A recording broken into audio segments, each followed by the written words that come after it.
Hello నమస్తే. నేను journalist Srinivas. ఈరోజు న్యూస్ అనాలిసిస్‌లో ముందుగా 'ఆంధ్రజ్యోతి' పేపర్‌లో వచ్చిన వార్తలను చూద్దాం. దావోస్ ధమాకాట దుమ్ము రేపిన తెలంగాణ బృందం 1,78,000 కోట్ల ఒప్పందాలు. తెలంగాణ ఆవిర్భావం తర్వాత ఇవే భారీ పెట్టుబడులు. చివరి రోజు దిగ్గజ అంతర్జాతీయ సంస్థలతో ఒప్పందం. వీటితో రాష్ట్రంలో కొత్తగా 49,500 మందికి కొలువులు వస్తాయట. డేటా సెంటర్ల ఏర్పాటుకు ముందుకు వచ్చిన బ్లాక్ స్టోను, టిల్మాన్ గ్లోబల్స్, ఉర్సా క్లస్టర్ సంస్థలు. ఈ 3 కంపెనీల పెట్టుబడి 24,500 కోట్లు. విస్తరణకు విప్రో, ఇన్ఫోసిస్ ఓకే, 22,000 ఉద్యోగాలు. సంగారెడ్డిలో సుహానా ప్రపంచ స్థాయి ఎక్సలెన్స్ సెంటర్, హైదరాబాద్లో ఎక్లాట్ హెల్త్ సొల్యూషన్స్ విస్తరణ. 4 రోజుల్లో 20 సంస్థలతో సర్కారు ఒప్పందాలు. నేటితో పోలిస్తే 4 రెట్లు అధికంగా పెట్టుబడులు. తెలంగాణ ఏర్పాటైన తర్వాత మొట్టమొదటిసారట 1,78,000 కోట్ల రూపాయలు ఒప్పందాలు. దాదాపు 50,000 ఉద్యోగాలకి కొలువులొచ్చే అవకాశం ఉందట ఈటితోని. కేటీఆర్ నేను దున్నినా, నేను ముందర గడ్డి దున్నినా అనేది 10 ఏండ్లు. ఎప్పుడు కేసీఆర్ బాపోయేది ముఖ్యమంత్రిగా. ఈ స్థాయిలో తేలేదట. స్వయంగా తెలంగాణ ఏర్పడిన తర్వాత ఒక ముఖ్యమంత్రి హోదాలో దావోస్‌కు పోయిండు రేవంత్ రెడ్డి గారు అండ్ శ్రీధర్ బాబు గారు. మొత్తానికైతే సఫలమైంది వాళ్ళ ప్రయత్నం. ఎందుకంటే 14.5 సంవత్సరాలు ముఖ్యమంత్రిగా పనిచేసిన, 45 సంవత్సరాల రాజకీయ అనుభవం ఉన్న చంద్రబాబు నాయుడు గారు ఒక్క రూపాయి తేలేకపోయిండు దావోస్ పోయి. రేవంత్ రెడ్డి గారు తెచ్చిండు. గొప్పతనం ఇది. ఎందుకు అంటే అనుభవం లేదు. కొత్తగా ముఖ్యమంత్రి అయిండు. అక్కడ అసలు ఆడ ఏముంటుందో తెలవదు. అయినప్పటికీ సెకండ్ టైమ్ పోయిండు ఇప్పటికే. కానీ 1,78,000 కోట్లు తెలంగాణ చరిత్రలో 11 సంవత్సరాల్లో మొట్టమొదటిసారి ఇన్ని డబ్బులు రావడం. ఒక 50,000 ఉద్యోగాలకు అవకాశం కల్పించిండు. మొత్తానికైతే సక్సెస్ టూర్ అనుకోవాలి. ఇది ఒక వార్త. అందుకే దావోస్ ధమాకా అని ముగింపు ఇలా అయిందట. అమెజాన్ 60,000 కోట్లు, టిల్మాన్ గ్లోబల్స్ డేటా 15,000 కోట్లు, మైత్రా ఎనర్జీ సోలార్ యూనిట్ 7,000 కోట్లు, Ursa clusters AI data centre 5,000 కోట్లు, బ్లాక్ స్టోన్ డేటా సెంటర్ 4,500 కోట్లు. ఇట్లా ఈ లాస్ట్ రోజు మొత్తం కలిపితే 1,78,000 కోట్లకి జరిగింది ఒప్పందాలు. చాలా మంచిది. సంతోషం అన్నమాట. రైట్. ఇది ఒక వార్త అయితే. ఇంకోటి, భూభారతి అమలు ఎప్పుడో దేవుడికి ఎరక. మనికి ఎరకలేదు, శ్రీనివాసరెడ్డి గారికి ఎరకలేదు, రేవంత్ రెడ్డి గారికి ఎరకలేదు. ఎందుకు శ్రీనివాసరెడ్డి అంటే రెవెన్యూ శాఖ మంత్రి. 14 నెలలు అయింది కాంగ్రెస్ పార్టీ అధికారంలోకి వచ్చి. మేము అధికారంలోకి వస్తే తెల్లారే బంగాళాఖాతంలో వేస్తాం ధరణి అంటారు. అది బంగాళాఖాతంలో లేకపోయా, తెచ్చేది లేకపోయా. తెస్తనన్న భూభారతి రాకపోయా, అది బంగాళాఖాతంలో గలకపోయా. ప్రజలు చెప్పులు కాళ్ళ చెప్పులు అరిగేదాకా తిరుగుతున్నారు. ఎప్పుడని ఎదురు చూస్తున్నారు. అసెంబ్లీ ఆమోదం పొంది నెల రోజులైంది. దానిపైన ఒక్క అడుగు వేయట్లే. అసెంబ్లీలో చర్చించారు. ఆమోదం కూడా అయిపోయింది. ఆమోదం అయ్యాక కూడా నిబంధనల తయారీపైన మొదలుగాని కసరత్తు. స్పష్టత వస్తేనే పోర్టల్ అందుబాటులోకి. ధరణి సాఫ్ట్‌వేర్ చిక్కులతో మరింత జాప్యం. దాని మీద దృష్టే లేదు ఎవనికి కూడా. ఇక అది వచ్చిన రోజు అనుకోవాలి మనం. వచ్చిందమ్మా అని. ఎందుకంటే రైతులు కేసీఆర్ ప్రభుత్వంలో ఏ ఇబ్బంది పడ్డారో అదే ఇబ్బంది పడుతున్నారు ధరణితోని. వాళ్ళ సమస్య అది అట్లే ఉంది. ప్రభుత్వం మారింది కాబట్టి సమస్య మారలే. ప్రభుత్వం మారినప్పటికీ సమస్య మారలేదు. ప్రభుత్వంలో మంత్రులు మారినా, ముఖ్యమంత్రి మారినా వాళ్ళ సమస్య అట్లే ఉంది. వాళ్ళ పరిష్కారం లేదు. దాన్ని మాట్లాడినోడు లేడు. దాన్ని చూసినోడు లేడు. గతంలోన ధరణి ఉంది. అది మనకి కాదు అని వదిలేసి వాళ్ళ పని వాళ్ళు చేసుకున్నారు. ఇప్పుడేదో కాంగ్రెస్ ప్రభుత్వం వచ్చింది అయిద్ది అని తిరుగుతా ఉన్నారు పాపం వాళ్ళు. పని చెడగొట్టుకొని. అందుకే భూభారతి ఎప్పుడంటే దేవుడికి ఎరకే. అది ఎప్పుడు అమల్లోకి వద్దో కూడా అది శ్రీనివాసరెడ్డి గారు కూడా చెప్పట్లే. ఇంకోటి, భర్త దొంగ అని తెలిసిందట. షాక్ అయిందట పాపం. బిడ్డలను చంపి తల్లి ఉరేసుకుంది. ఆమెది ఉన్నత కుటుంబం. కోచింగ్ సెంటర్‌లో పరిచయమో, ప్రేమ. కన్నవారు అభ్యంతరం పెట్టినా నచ్చిన నోటితో మతాంతర వివాహం. తల్లిదండ్రులు ప్రభుత్వ లెక్చరర్లట పాపం. 6 ఏళ్లుగా సంబంధాలు కట్టు. పెళ్ళయ్యాక ఆమె ఆశలు ఛిద్రం. పని లేక బలాదూరుగా భర్త. చోరీ కేసులో అతన్ని పోలీసులు తీసుకెళ్లడంతో మనస్తాపం. అబ్బబ్బబ్బబ్బా! ఎంత కష్టం వచ్చింది తల్లి. 2 పిల్లలు చిన్నగా ఉన్నారు పాపం. 2 అమ్మాయిలే. బంగారం లెక్క ఉన్నారు. వీళ్ళకి ఊరేసి ఏం ఊరేసుకుందట. ఏంది బాధ?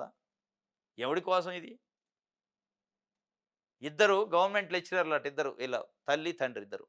ఎంత ఉన్నతమైన ఫ్యామిలీ, ఎంత క్లాస్ ఫ్యామిలీ, ఎంత హైలీ ఎడ్యుకేటెడ్ ఫ్యామిలీ. ఏం పని చేసినావు నువ్వు? సంపుతావు. సస్తావు. సావు మార్గం కాదు గదా!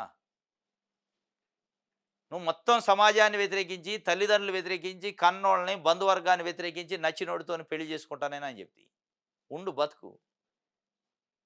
భర్త దొంగతనాలు చేసే వ్యక్తి అని తెలిసి షాక్ అయినమాట. ఇప్పుడు అంత పెద్ద సమాజాన్ని, తల్లిదండ్రులని, కన్నోళ్ళని మొత్తానికి పేగుబంధాన్ని దింపుకొని పోగలిగినంత ధైర్యం ఉన్నప్పుడు, ఇవాళ దొంగ అని ఒక విషయం బయటపడగానే అది తట్టుకోలేని పరిస్థితుల్లో సమాజం ముందు తలదించుకునే పరిస్థితులు ఎందుకును? తల ఎత్తుకొని అయితే అయింది ఎట్లా జీవించాలనేది మళ్ళా కొత్త స్టెప్ వేయాలి తప్ప చనిపోతావా? నీ యొక్క తప్పిదం వల్ల, నీ యొక్క అధైర్యం వల్ల ఇద్దరు పసిపాపలు చనిపోయారు. అంటే నువ్వే గంటవు, నువ్వే చంపేస్తావు. నిన్ను గన్నోళ్ళని ఘోషపెడితివి. నువ్వు గన్నోళ్ళనే చంపేస్తివి. అంటే ఏం సందేశం ఇస్తారు యువత ఇయ్యాల? ప్రేమ పెళ్లితోని ఇది ఖమ్మం జిల్లా మధిర మండలం నిదానపురం అట. మిదానపురం ఊరు. ఆ పొలగాడిది ఆ ఊరట. ముస్లిం బాజియా షేక్ బాజీ అట ఆ అబ్బాయి పేరు. ఈ అమ్మాయి ఇద్దరు తల్లిదండ్రులు గవర్నమెంట్ లెక్చరర్లు. ఏదో విజయవాడలో కోచింగ్ పంపించారట. కోచింగ్ పోయే సందర్భంలో ట్రైన్‌లో పరిచయం అయిండట ఈ పిల్లగాడు. ఆ పరిచయం కాస్త వాడు కూడా ఆ కోచింగ్‌లో జాయిన్ అయ్యిండట. ఆ కోచింగు, పరిచయం అది ప్రేమగా మారింది. పెళ్లి దాకొచ్చింది. పెళ్లి దాకొచ్చి పెళ్లి చేసుకునే సందర్భంలో ఈ అమ్మాయి పేరు అసలు పేరు మౌనిక. అయితే ముస్లింలో కన్వర్ట్ అయ్యి ముస్లిం పేరు పెట్టుకుంది. ఈ పిల్లల పేర్లు కూడా ముస్లిం పేర్లే పెట్టింది. ఇగో మౌనిక, ఆమె కూతుళ్ళు మొహాకు, మనీరుల్. అయితే వాళ్ళ తల్లిదండ్రులు అబ్జెక్షన్ పెట్టారట. మాకు నచ్చకుండా ఎట్ట చేసుకుంటావు అంటే, లేదు లేదు నేను 18 సంవత్సరాల నుండి మేజర్ నేను. నాకు చట్టం అవకాశం ఇచ్చిందని చెప్పిందట. చేసుకున్నావు. ఉండాలిగా. ఇక చిత్రవధట. కూలి నాలికి పోయే పరిస్థితికి వచ్చింది కథ. చేసుకో కష్టపడి బతుకు తప్పేముంది? మొత్తం సమాజాన్ని వ్యతిరేకించి, సమాజం నచ్చినా నచ్చకపోయినా, తల్లిదండ్రులు నచ్చినా నచ్చకపోయినా చేసుకున్నదానివి, ఒక దొంగ అని బయటపడంగానే అంత షాక్ అయ్యి చంపాల్సిన పరిస్థితి ఎందుకొచ్చింది? అంత ధైర్యం లేనప్పుడు ఎందుకు పోవాలా? కాబట్టి యువత అర్థం చేసుకోవాల్సిందేందంటే, మాకు 18 ఏండ్లొచ్చినియి, చట్టం ఉంది, ఏదంటే అది 18 ఏండ్లు అనే నిబంధన పెట్టింది, మీరు తల్లిదండ్రులని ఎన్నుపోటు పొడిచో, తల్లిదండ్రుల గుండెల మీద దాన్ని ఏదంటే ఎవడితోని పడితే వాడితోని లేచిపోవడానికి గాదు ఇచ్చిందది. అది ఇచ్చిందేందంటే చైల్డ్ మ్యారేజ్‌లు జరగకుండా, బాల్య వివాహాలు జరగకుండా నియంత్రించడానికి ఇచ్చారు. నువ్వు ఇష్టం వచ్చినట్టు పోవడానికి గాదు ఇచ్చింది. అది అర్థం కావట్లే చాలామంది యువతకి. అర్థం గాక ఇక నాకు అయిపాయే రెక్కలొచ్చినాయి గదా! నాకేంది కన్నోళ్ళతోని పనేంది? రక్త సంబంధం ఏంది, బంధువులేంది అనే పద్ధతిలో కన్విన్స్ చేసుకోండి. లవ్ చేసినప్పుడు కన్విన్స్ చేయాలి. వ్యవస్థను కన్విన్స్ చేయాలి, కుటుంబాన్ని కన్విన్స్ చేయాలి. అప్పుడు చేసుకుంటే సుఖ సంతోషంగా ఉంటారు. కన్విన్స్ చేయకుండా నా సుఖం నాదే, నా స్వార్థం నాదే అంటే పోతే ఇక ఎట్లే ఉంటది. నిన్న మొన్న హైదరాబాద్‌లో కుషాయిగూడలో చూసినాం. అది ఇన్‌స్టాగ్రామ్ లవ్ అది. మామూలు లవ్ కాదు. ఆ ఇన్‌స్టాగ్రామ్ లవ్‌లో ఇద్దరు పిల్లలు పుట్టాక ఒక పిల్లగాడు చనిపోయిండు. ఏదో జబ్బొచ్చి అమ్మటానికి కూడా ప్రయత్నం చేసిండట వాడు. ఇంకొక పాప కడుపులో పడ్డాక ఈ ప్రెగ్నెన్సీ ఎట్టొచ్చిందని వాడి అనుమానం అట. మరి వాడి అనుమానం ఏందో, వాడి కథ ఏందో, నిండు చూలాలని పాపం కడుపు మీద కూర్చొని చిత్రహింసలు పెట్టి చంపేసిండు. కడుపులో ఉన్న బిడ్డ, తల్లి ఇద్దరు చచ్చిపోయారు. ఇది ఇన్‌స్టాగ్రామ్‌లు, ప్రేమ వివాహాల కథ. కాబట్టి యువత గమనించాలి. ఇవి ఏదో ప్రేమ అనంగానే ప్రేమ పెళ్ళిళ్ళు 18 ఏళ్ళు నిండి కాబట్టి మేజర్ అయ్యి పోలీస్ స్టేషన్‌లలో పోయి పెళ్లి చేసుకోగానే, దండలు మార్చుకోగానే ఈ ప్రపంచాన్ని జయించినట్టు ఫీల్ అయితే ఇగో ఇట్లే ఉంటది. మొత్తం జీవితాలు తలకిందులైతే తారుమారైతాయి. అదేం పెద్ద విషయం గాదు. పెళ్లి చేసుకోవడం పెద్ద సమస్య కాదు. చట్టాలుంటాయి. చట్టాలు అన్నీ దీనికోసమే ఉండవు. మనం ఇప్పుడు చిన్న లాజిక్కు. కట్టుకొని పడేసే బట్టల కోసమే 10 మందిని అడుగుతరు. ఇది బాగుంటదా? ఇది బాగుంటదా? కొనుక్కోవచ్చా అని. ఫ్రెండ్స్‌ని తీసుకొని పోయి షాపింగ్ జేస్తరు. 100 సంవత్సరాల పాటు జీవితాన్ని పంచుకోవాల్సిన వ్యక్తిని కట్టుకునేటప్పుడు ఆ కనీస జాగ్రత్త తీసుకోవాలి యువత. ఎందుకంటే చాలామంది పేరెంట్స్ సఫర్ అయితున్నారు. పిల్లలు సఫర్ అయితున్నారు. ఎస్పెషల్లీ అమ్మాయిలు తీవ్రంగా నష్టపోతున్నారు. వాళ్ళ జీవితాల మీద తెచ్చుకొని ఇట్లా ఆగం చేసుకుంటున్నారు. ఇప్పుడు ఎవరికి గోస? నువ్వు గన్న పిల్లల్ని ఇద్దరిని చంపేతి. నువ్వు చనిపోతి. నిన్ను గన్న తల్లిదండ్రులకి వాళ్ళ పేగు బంధానికి ఘోష పెట్టిపోతి. ఇప్పుడు సఫర్ అయ్యేదెవరు? అమ్మాయి తల్లిదండ్రి. ఈ అమ్మాయి చనిపోయింది. అమ్మాయి గన్నోళ్ళని చంపింది. ఆ చేసుకున్నోడు బలాదూరు జైలుకి పోయేత్తరు. మళ్ళీ ఇంకో పెళ్లి చేసుకుంటాడు. అయిపాయే. వాడికేముంటది? 4 రోజులైతే మర్చిపోతాడు. ఇంకో పెళ్లి చేసుకుంటాడు. మళ్ళా ప్రేమో, దోమో అంటాడు. ఇంకో దాన్ని పట్టుకుంటాడు. పెళ్లి చేసుకుంటాడు. నష్టపోతుంది అల్టిమేట్‌గా ఎక్కువ శాతం అమ్మాయిలు, అమ్మాయికి సంబంధించిన కుటుంబ సభ్యులు కాబట్టి గమనించుకోవాలి. ఏదో ప్రేమ అనంగానే ఇదే శాశ్వతం కాదు. ఇదేదో ప్రపంచాన్ని జయించినట్టు కాదు. పెళ్లి, ప్రేమ అనేది జీవితంలో ఒక భాగం మాత్రమే. ఇక అదే ప్రపంచం, అదే జీవితం అనుకుంటే ఇక ఇట్లే ఉంటది. అంటే ఎట్టి పరిస్థితుల్లో లవ్ చేసినోళ్ళు ఆ ధైర్యం చేసి మళ్ళా తల్లిదండ్రులు ఒప్పించండి. ఒప్పించి పెళ్లి చేసుకోవాలి తప్ప తల్లిదండ్రులకి ఒప్పించకుండా ఇగో ఇట్లాంటి వ్యవహారాలు చేస్తే పాపం చనిపోయింది, బిడ్డలను చంపింది, తల్లి కూడా ఉరేసుకుంది. ఏం సుఖం? దొంగ అని తెలిసి షాక్ అయింది. ఏముంది అందులో షాకు? వాడు పోతే పాయే జైలుకి. నువ్వు బతికేది బతకొచ్చుగా. 100 దారులున్నాయి బతకటానికి. ఇది 'ఆంధ్రజ్యోతి'. 'వెలుగు' పేపర్ చూద్దాం. వేసవిలో రెప్పాటు కూడా కరెంట్ పోవద్దు. డిమాండ్‌కి తగ్గట్టు సరఫరా ఉండాలని డిప్యూటీ సీఎం బట్టి విక్రమార్క గారు చెప్పిండు. ఎనర్జీ మినిస్టర్ కూడా వేసవి కాలం వస్తుంది జాగ్రత్తగా ఉండాలని అధికారులను అలర్ట్ చేసిండు చాలా ముందుగానే. మంచి పని. ఇదే ఇద్దరు పిల్లలకు ఉరేసింది తల్లి ఆత్మహత్య. చోరీ కేసులో తీసుకెళ్లిన పోలీసులు. ఇది ఒక కథ. ఇంకోటి ఏప్రిల్ తర్వాత డిఎస్సీ అట ఎస్సీ వర్గీకరణ పై కమిషన్ సంప్రదింపులు. కమిషన్ నివేదిక తర్వాతే కొత్త నోటిఫికేషన్లు వచ్చే ఛాన్స్. 4000 నుంచి 5000 వరకు పోస్టులతో డిఎస్సీ వేసే అవకాశం. ఏప్రిల్ తర్వాత వద్ద డిఎస్సీ. మొన్న ఫిబ్రవరి అన్నారు. ఆ షమీమ్ అఖ్తర్ గారితో జడ్జితోని వేశారు. ఏకసభ్య కమిషన్ ఎస్సీ వర్గీకరణ ఎడ చేయాలని. ఆ కమిషన్ రిపోర్ట్ ఇస్తే గానీ ఆ కమిషన్ రిపోర్ట్ ఇచ్చిన తర్వాత అది ఇంప్లిమెంట్ అయితే తప్ప నోటిఫికేషన్ వచ్చే పరిస్థితి లేదట. మరి అది ఏప్రిల్‌లో ఇత్తదా? మరి మే, జూన్‌లో ఇత్తదా? మరి జూన్ 12న స్కూల్‌లు ఓపెన్ అయ్యేటప్పటికి మనకి రెడీగా ఉంటారు టీచర్స్ అన్నారు. ఏప్రిల్‌లో నోటిఫికేషన్ ఇచ్చేదెప్పుడు? ఎగ్జామ్ పెట్టేదెప్పుడు? జూన్ 12కి వచ్చేదెప్పుడు? ఇదంతా అయ్యే పని కాదు. కథలు ఉట్టిదే. 5, 6 వేల పోస్టులయితే ఏస్తారట. కాపోతే ప్రిపేర్ అయ్యే అభ్యర్థులు ఎవరున్నారో వాళ్ళు కరెక్ట్‌గా ప్రిపేర్ అవ్వండి. ఎందుకంటే ఎప్పుడేస్తారో తెలవదు నోటిఫికేషన్. వాళ్ళు ఏదైనా ఎన్నికలు ఉన్నాయనుకో ఎన్నికల్లో బెనిఫిట్ కోసం ఏసేయొచ్చు. చెప్పలేం. కాతే ప్రతి నోటిఫికేషన్‌కి తెలంగాణలో అటు ఏపీలో కూడా ఎస్సీ వర్గీకరణ అనే ఒక ప్రతిబంధకం ఉంది. దాన్ని క్లియర్ చేస్తే తప్ప నోటిఫికేషన్ రావు. ఎందుకంటే వాళ్ళకి నోటి కాడకి వచ్చింది ముద్ద ఎస్సీలకి. ఆ వర్గీకరణ కోరుకునే వర్గాలకి సుప్రీంకోర్టు జడ్జిమెంట్ ఇచ్చింది. దాదాపు 6 నెలలు దాటితే 8 నెలల దాకా అయింది. దానికి ఈ 2 తెలుగు రాష్ట్రాలకు కదలిక లేదు. వాళ్ళు పాపం అది ఎప్పుడు వస్తదని వాళ్ళు ఎదురు చూస్తున్నారు. కాబట్టి అది ఇచ్చిన తర్వాత నోటిఫికేషన్‌లు వేయటం అనేది న్యాయం అనేది మెజారిటీ ప్రజలు కోరుకునేది. కాబట్టి ఏప్రిల్ తర్వాత వస్తదట డిఎస్సి. కాస్త తర్ఫీదు అవ్వాల జనాలు, విద్యార్థులు. నమస్తే తెలంగాణ చూద్దాం. ఊరూరా నిరసన ఓరు మూడో రోజు గ్రామ సభల్లో నిలదీతలే. ఇది ఎంత పెద్ద జోక్‌గుందంటే గ్రామ సభ. ఈ గ్రామ సభ పోతే అక్కడ ఉన్న మండల కాంగ్రెస్ పార్టీ నాయకులు, గ్రామ కాంగ్రెస్ పార్టీ నాయకులని ఒక రకంగా చొక్కాలు ఇప్పినంత పనైతుంది. బట్టలు ఉడదీసి కొట్టే పనైతుంది కొన్ని సాట్ల.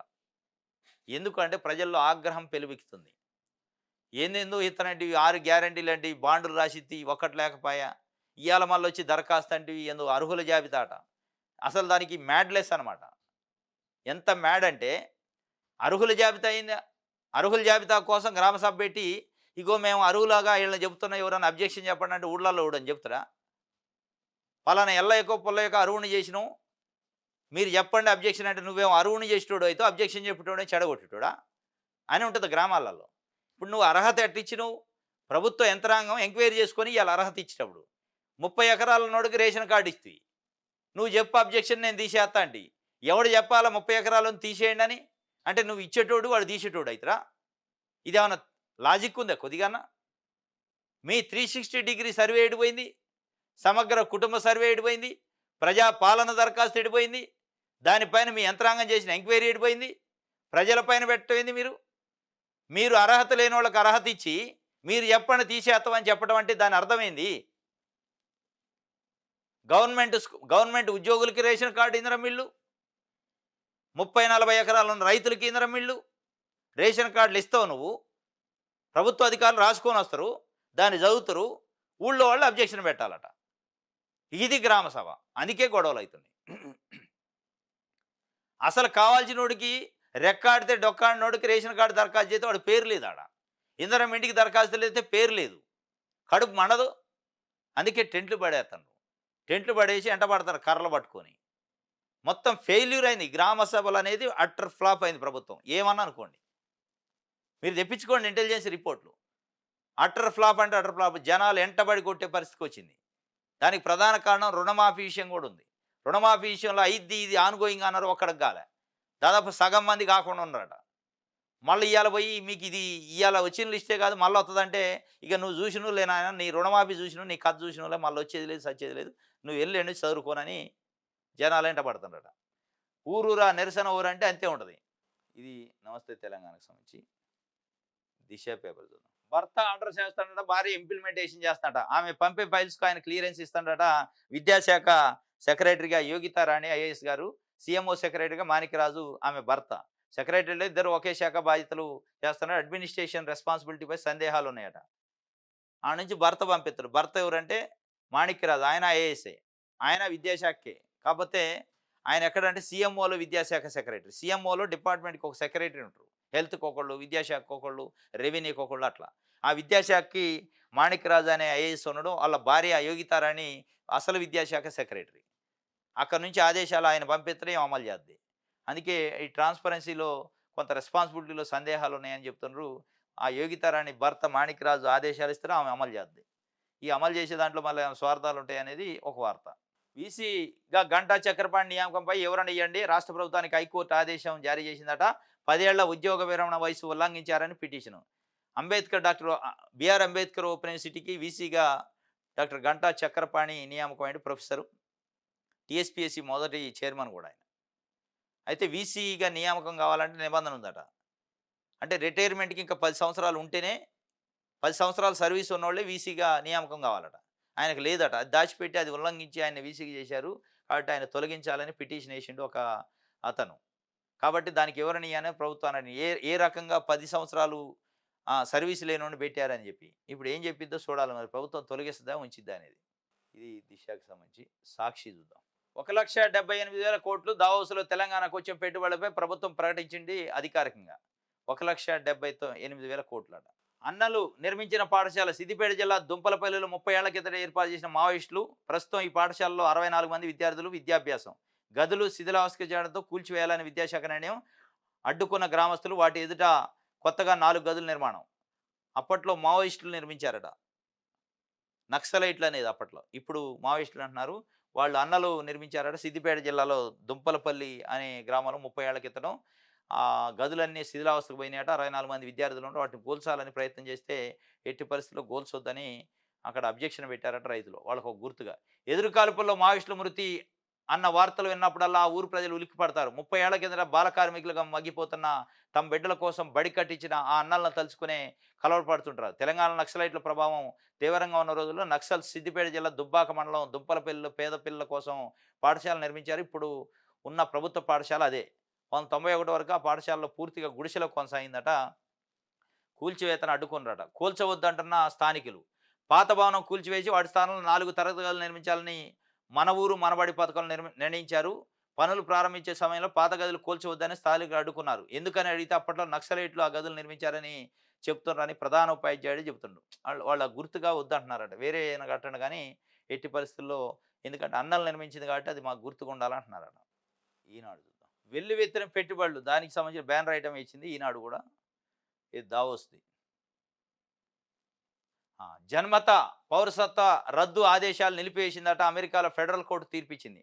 డొనాల్డ్ ట్రంప్ ఆయన ప్రమాణ స్వీకారం చేస్తున్న అధ్యక్షుడిగా ఈ పుట్టుకతోనొచ్చే పౌరసత్వాన్ని రద్దు చేసిండు. సిటిజన్షిప్, బర్త్ బేస్డ్ సిటిజన్షిప్ లేదు. రద్దు అనగానే ప్రధానంగా భారతదేశం నుంచి అక్కడ పోయి సెటిల్ అయిన వాళ్ళు ఉలిక్కిపడ్డారు. ఇదేం కదరా నాయన, మా పిల్లలు పుడితే పౌరసత్వం వద్దని కలలు కన్నారు వాళ్ళు. లేదు లేదు అది రద్దు చేస్తున్నా, ఫిబ్రవరి 20 నుంచి అమల్లోకి వస్తుందని డైరెక్ట్ ప్రకటన ఇచ్చేసిండు. ఆయన ఇచ్చిన ఆదేశాల పైన అక్కడ ఉన్న అమెరికా ఫెడరల్ కోర్టుకు పోయారు కొంతమంది. కోర్టు నిన్న స్టే ఇచ్చింది. లేదు అమెరికా అధ్యక్షుడు ఇచ్చిన ఆదేశాలు నిలిపిజేస్తామని చెప్పి సవరణ 14 ప్రకారం అది వయలేషన్, అది మీరు ఇచ్చిన ఆదేశాలు అని చెప్పి కోర్టు చెప్పింది. ప్రస్తుతానికైతే కోర్టు స్టే ఇచ్చింది. కానీ గత 3 రోజులుగా డొనాల్డ్ ట్రంప్ ప్రకటన చేసినప్పటి నుంచి అమెరికాలో ఉన్న ప్రధానంగా భారతీయులు, మిగతా దేశాలలో కూడా ఉన్నారు, భారతీయ కుటుంబాలు ఈ సిజేరియన్ కోసం పోటీ పడుతున్నారట. అంటే డెలివరీకి రెడీగా ఉన్న మహిళలు ఉంటారు కదా, ప్రెగ్నెన్సీతో ఉన్నోళ్ళు, వాళ్ళకి ఇంకా నెలలో 2 నెలల్లో టైం ఉన్నప్పటికీ ఫిబ్రవరి 20 డెడ్ లైన్ పెట్టిండు. ఫిబ్రవరి 20 నుంచి కొత్త నిబంధనలు వస్తాయి. ఈ పాత నిబంధనల ప్రకారం అయితే పుట్టిన బిడ్డకి అక్కడే పౌరసత్వం వద్దు కాబట్టి అవసరమైతే నెలలు నిండక ముందే డెలివరీ చేయించుకోవాలని మొత్తం గైనకాలజిస్టులను సంప్రదిస్తారట. కుప్పలు ఉన్నారట, క్యూ కడుతున్నారట. డాక్టర్లు నెత్తి నోరు మొత్తుకుంటున్నారట. ఇదేం కథరా నాన్న, సిటిజన్షిప్ కోసం పిల్లలు భవిష్యత్తుని ఆగం చేయొద్దు అంటే, నెలలు నిండిన పిల్లలు అయితే మళ్ళీ వాళ్ళ హెల్త్ ఇష్యూ అయింది కదా అనే విషయం చెప్పినా కానీ వింటలేదట. ఆ పిచ్చి పట్టుకుంది వాళ్ళకి. ఆ గ్రీన్ కార్డు ఏందో సిటిజన్ ఏందో మరి, ఇక సిటిజన్షిప్ వస్తే అయిపోయింది, జీవితం ధన్యం అయితే ఏం కానీ మరి అందులో ఉన్న మజా ఏందో నాకు తెలియదు. కానీ మొత్తానికి గందరగోళం ఉందట 3 రోజుల నుంచి హాస్పిటల్ నిండా. నిన్నైతే స్టే వచ్చింది. ఇప్పుడు కొద్దిగా ఫ్రీ అవుతారు అనుకుంటా నాకు తెలిసి. రామ్ గోపాల్ వర్మకు 3 నెలలు జైలు శిక్ష పడదట. అరెస్ట్ వారెంట్ జారీ చేసిన ముంబై కోర్టు. దేంట్లో అంటే చెక్ బౌన్స్ అయింది. మరి అది చిన్న అమౌంటే, 3,72,000 ఉడికో ఇయ్యాలంటే చెక్ బౌన్స్ కేసు చేసిన ముంబైలో. మరి అసలు ఆయనకి చెప్పారా, ఆయన పిఎల్ గీఎల్ తెలియదు కానీ డైరెక్ట్ వారంటీ ఇష్యూ అయింది. ఆ 3,72,000 చెల్లించండి, లేదంటే 3 నెలలు జైలు శిక్ష, జరిమానా విధిస్తామని కోర్టు చెప్పిందట. మరి ఏం చేస్తారో చూడాలా. రామ్ గోపాల్ వర్మ ఇప్పటికే ఏపీలో చాలా కేసులయినాయి. మరి ముంబై కోర్టులో అట మరి ఆయన నాకు తెలిసి ఫాలో అప్ చేసుకోలేదనుకుంటా. ఆంధ్రప్రదేశ్. పోచారం రాజీనామా అట. ఎమ్మెల్యే పదవికి రాజీనామా చేసి ప్రభుత్వ సలహాదారుగా కొనసాగాలని నిర్ణయం. పార్టీ మారిన చెడ్డ పేరు తుడుచుకునే ప్రయత్నం అట. సీఎం రేవంత్ రెడ్డితో చర్చించాక నిర్ణయం తీసుకుంటాడట ఈరోజు. పోచారం శ్రీనివాసరెడ్డి బీఆర్ఎస్ పార్టీ నుంచి గెలిచిండు. అంతకుముందు స్పీకర్‌గా పనిచేసిండు. సీనియర్ నాయకుడు ఆయన. అనూహ్యంగా ఒకరోజు పోయిండు. రేవంత్ రెడ్డి కండువా కప్పొచ్చిండు. కండువా కప్పి రాంగానే బయటకొచ్చి మీడియాతోని మాట్లాడిండు. రైతుల కోసం అద్భుతంగా చేస్తాను రేవంత్ రెడ్డి. అది చూసే నేను కాంగ్రెస్ పార్టీలో జాయిన్ అయినాడు. ఇదే నోటితోని ముఖ్యమంత్రి కేసీఆర్ గారు ఉన్నప్పుడు కూడా ఒక డయాస్ మీద, సార్ మేము భూమి మీద ఉన్నన్ని రోజులు మీరే మాకు దేవుడు, మాకు ఎంతో చేశారు రైతుల కోసం అన్నాడు. భూమి మీద ఉన్నన్ని రోజులు. మరి ఆ మాట అది పక్కకు పెట్టిండు. మళ్ళీ ఈయన రాగానే అధికారమే ఏం లేదు ఆడ. కేసీఆర్ మీద ప్రేమ కాదు, రేవంత్ రెడ్డి మీద ప్రేమ కాదు, లేదా కాంగ్రెస్ మీద బీఆర్ఎస్ మీద ప్రేమ కాదు. అధికారం అనుభవించాలి. అధికార దర్పం కోసం ఆయన ఉన్నప్పుడు ఆయన భజన, ఈయన ఉన్నప్పుడు ఈయన భజన చేసిండు. చివరికి ఏమైందంటే ఇంత 70-80 ఏళ్ల వయసులో పార్టీలు మారుతామని బాగా ప్రచారం జరుగుతుంది. ఆ అపవాదం తొలగించుకోవడానికి రాజీనామా చేస్తారట. ఎమ్మెల్యేకి రాజీనామా చేసి ఉప ఎన్నికలు తెచ్చి వాళ్ళ కొడుక్కి ఎత్తలేము టికెట్ నాకు తెలిసి. 2 ఒక దెబ్బకే 2 పెట్టెలనమాట. ఒకవైపు కొడుకు ఎమ్మెల్యే అయితారు. ఈయన మళ్ళా ప్రభుత్వ సలహాదారు ఏదో క్యాబినెట్ హోదా ఇస్తారు. 2 పదవులొస్తాయి. దానికోసం తపన పడుతున్నట్టుంది. రాజీనామా అయితే చేస్తారట. అది ముఖ్యమంత్రి రేవంత్ రెడ్డితోని చర్చించా చేస్తారట. ఆయనతోని చర్చించినా చేయమని చెప్పడు. ఎందుకు చెప్పడంటే లాజిక్ ఉందాడ. ఈయన ఒక్కడు మారలే పార్టీ. 10 మంది మారారు. ఈయన ఒక్కడు చేసి ఎన్నికలకు పోతే పోయినట్టు ఉండదు. 10 మంది మీద ఒత్తిడి వస్తది. పోచారం శ్రీనివాసరెడ్డి చేసినప్పుడు మీరెందుకు చేయరంటే ప్రజలు అడుగుతారు, పార్టీలు అడుగుతాయి, పత్రికలు అడుగుతాయి. ఏం చెప్తారు సమాధానం? దానం నాగేందరు, కడెం శ్రీహరి ఇట్లాంటోళ్ళు, తెల్ల వెంకట్రావు వీళ్ళంతా ఉన్నారు. వీళ్ళు నూకుంటారా? రోడ్ల మీద తిరగనిత్తరా? పోచారం శ్రీనివాసరెడ్డి హీరో. ఆయన చేసిండు రాజీనామా, మీరు చేయండి అంటారు. ఆ ఒత్తిడి తెచ్చుకోడు కదా రేవంత్ రెడ్డిది. ఇప్పుడు లేనిపోని ఎన్నికలు తెచ్చుకొని ఇప్పటికే టెంట్లు బిగుతున్నారు గ్రామ సభలో. ఎంటబడుతున్నారు. ఇప్పుడు ఎన్నికలు పెడితే ఇవన్నీ ఎల్లదీస్తారు. కాబట్టి అంత ఈజీగా అయితే రేవంత్ రెడ్డి ఒప్పుకునే పరిస్థితి లేదు. ఓ ఈ రాజీనామా ఇదంతా పెంట ఎందుకు పెడతావు, ఇప్పుడు మళ్ళీ మాకు ఉన్నదే చాలక కొత్త టెన్షన్ పెట్ట మాకు అని చెప్తారు. స్థానిక సంస్థల్లో బీసీల రిజర్వేషన్ల పెంపు నాంచివేత ఇంకెంత కాలం? మీ వైఖరితో బీసీలకు తీరని అన్యాయము. సీఎం రేవంత్ రెడ్డికి బీఆర్ఎస్ ఎమ్మెల్సీ కల్వకుంట్ల కవిత బహిరంగ లేఖ రాసిందట. 6 నెలల్లో కులగండ పూర్తి చేసి రిజర్వేషన్లు పెంచుతామని కామారెడ్డి బీసీ డిక్లరేషన్ చెప్పారు కదా. 6 నెలలు పోయింది, 14 నెలలు అయింది. ఎప్పుడు ఏంది తాత్సారం? ఎన్ని రోజులు పట్టిద్ది బీసీలకు రిజర్వేషన్ స్థానిక సంస్థలు ఇవ్వటానికి? మీ వైఖరితో బీసీలకు తీవ్రమైన అన్యాయం జరుగుతుందని ఆమె బహిరంగ లేఖ రాసింది ముఖ్యమంత్రి రేవంత్ రెడ్డికి. బీసీల ఇష్యూ పైన ఆమె బయటకు వచ్చింది. దాదాపు 6 నెలల నుంచి 7 నెలలు బయటికి రాలే కవిత గారు. లిక్కర్ స్కామ్లో జైలుకు పోయి వచ్చిన తర్వాత మొత్తం సైలెంట్ అయిపోయారు, ఆబ్సెంట్ అయ్యారు. ఎప్పుడైతే స్విచ్ ఆన్ చేసుకొని బయటకు వచ్చారు, ఇక బయటకు వచ్చి బీసీల ఎజెండాతోనే డైరెక్ట్గా అటాక్ చేశారు. Dedicated commission chairman Bhusani Venkateswararao గారిని కలిశారు. ఫస్ట్ ఆమె కార్యక్రమం అదే. స్థానిక సంస్థల్లో బీసీలకు రిజర్వేషన్ 42% ఇచ్చేది స్పీడ్గా చేయండి అని రిప్రజెంటేషన్ ఇచ్చి వచ్చారు. ఇక దాని నుంచి ఇందిరా పార్క్ దాకా దగ్గర ఒక పెద్ద కార్యక్రమం, ఇట్లా కార్యక్రమాలు పెట్టుకుంటూ బీసీల పైన మాట్లాడుతారు. నిన్న బహిరంగ లేఖ రాశారు బీసీల కోసం. ఎందుకంటే ఆమె తప్పన పడుతుంది పాపం. ఎట్లా బీసీలకు డెడికేటెడ్ కమిషన్ వేశారు. 42 34 ఏదో ఒకటి అయితే ఇస్తారు, దాంట్లో డౌట్ లేదు. ఇస్తారు కాబట్టి ఆ క్లెయిమ్ ఏదో నేను చేసుకోవాలని చూస్తున్నాను. నా పోరాటం ఫలితంగానే కాంగ్రెస్ ఇచ్చిందని ఆమె చెప్పుకోవాలని ఆమె ప్రయత్నం అనుకుంటా. అయ్యే దానికోసం పోరాటం చేద్దాం. కాని దానికోసం చేయాలి. మహిళలకు 2,500 రూపాయలు ఇస్తానని కాంగ్రెస్ పార్టీ గ్యారంటీలలో గ్యారంటీ ఇచ్చింది. మీరు ఒక మహిళగా ఎమ్మెల్సీగా ఒక రోజున లెటర్ రాశారా, మాట్లాడారా? అది మాట్లాడండి. 1,00,00,000 మంది మహిళలు మిమ్మల్ని కోరుకుంటున్నారు అది మాట్లాడాలని. అది కాకుండా ఐఏబీసీ కమిషన్ కోసం ఆల్రెడీ డెడికేటెడ్ కమిషన్ చేశారు. కులగన్న అయింది, దాని ప్రాసెస్లో ఉన్నాక పదే లెటర్లు రాయడం దాని గురించి మాట్లాడే కంటే కాని పని, అడుగుతున్న పని, ప్రజలు కోరుకుంటున్న పని మాట్లాడండి. ఇది కూడా మాట్లాడండి. దీంతో పాటు అది కూడా మాట్లాడితే బాగుంటుంది.